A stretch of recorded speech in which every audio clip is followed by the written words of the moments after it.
sana that amemeki siku na ikakuwa beautiful for us. Haijakuwa rahisi jani kutoka Nairobi Regionals, but time tulishinda Nairobi Regionals, tulipromise Nairobians tutakuja kwa represent vizuri. In the back of our minds tunakuja kutana the best from other regions, but tulikuwa tunatake one match at a time.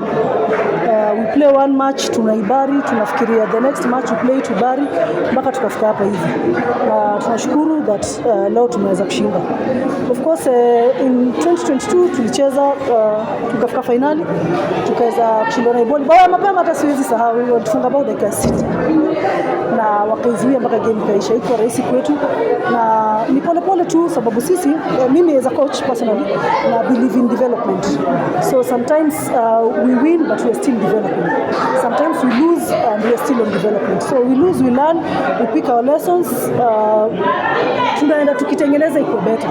Tunashukuru that leo tunaweza kushinda na sisi ni one of the teams that will represent the country in East Africa.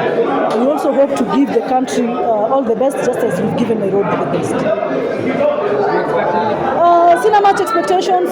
East Africa nimecheza, nimefika finali. We know some of the teams, especially from Uganda, kwa sababu mara mingi ni the same teams zinakuja kutoka Uganda. So vile tu nimesema sisi tuko tunajipanga for one match at a time.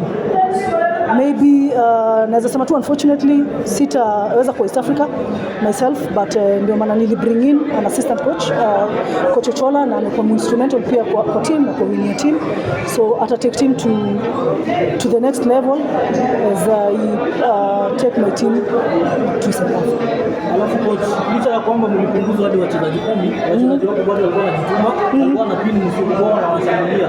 Wengine uliambia wachezaji wako sometimes when it gets there that uko na less players, now the game becomes less physical for you as a coach and becomes more mental and tactical. So tactically tulijipanga tu vile tuliweza kujipanga -1 player, but mentally tulileta wachezaji juu that they must play for +1. So kama ungeona I think tulicheza 9+9 ama 10+10, sababu everyone played for the extra person who was not there, and it happened. Yes. Alafu coaches kuna vile amesema amecheza bidii.